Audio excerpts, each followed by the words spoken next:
ব্রাজিলে ইদানীং একটা মেয়েকে গভীর রাতে অস্বাভাবিকভাবে ডান্স করতে দেখা যাচ্ছে। সবচেয়ে অবাক করা বিষয় হচ্ছে এই মেয়েটা একই সময় বিভিন্ন স্থানে ডান্স করতেছে। কখনো বা মানুষের বাড়ির গেটের সামনে, কখনো বা রেস্টুরেন্টের সামনে এবং কখনো বা খোলা রাস্তায়। এটা কি আসলেই কোনো মানুষ নাকি কোনো জিন বা ভূত কোনো মেয়ের রূপ নিয়ে এভাবে অস্বাভাবিকভাবে ডান্স করতেছে এটা এখনো স্পষ্টভাবে জানা যায়নি।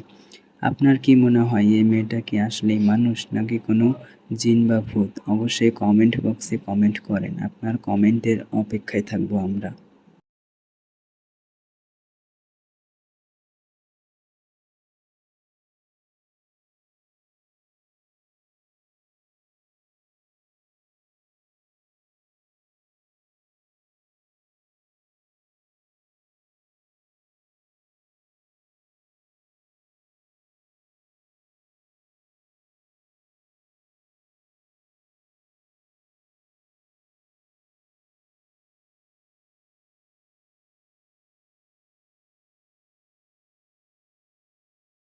ব্রাজিলে ইদানীং একটা মেয়েকে গভীর রাতে অস্বাভাবিকভাবে ডান্স করতে দেখা যাচ্ছে।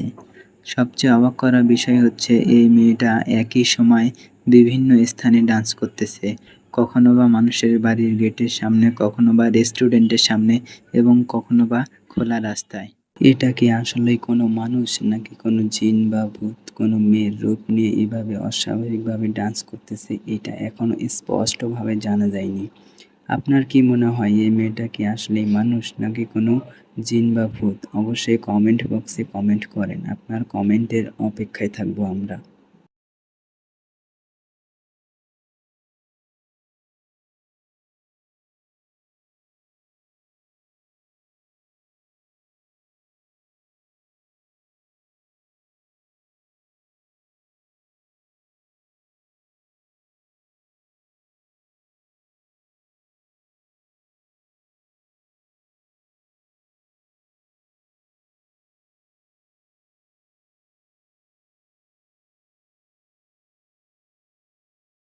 ব্রাজিলে ইদানীং একটা মেয়েকে গভীর রাতে অস্বাভাবিকভাবে ডান্স করতে দেখা যাচ্ছে।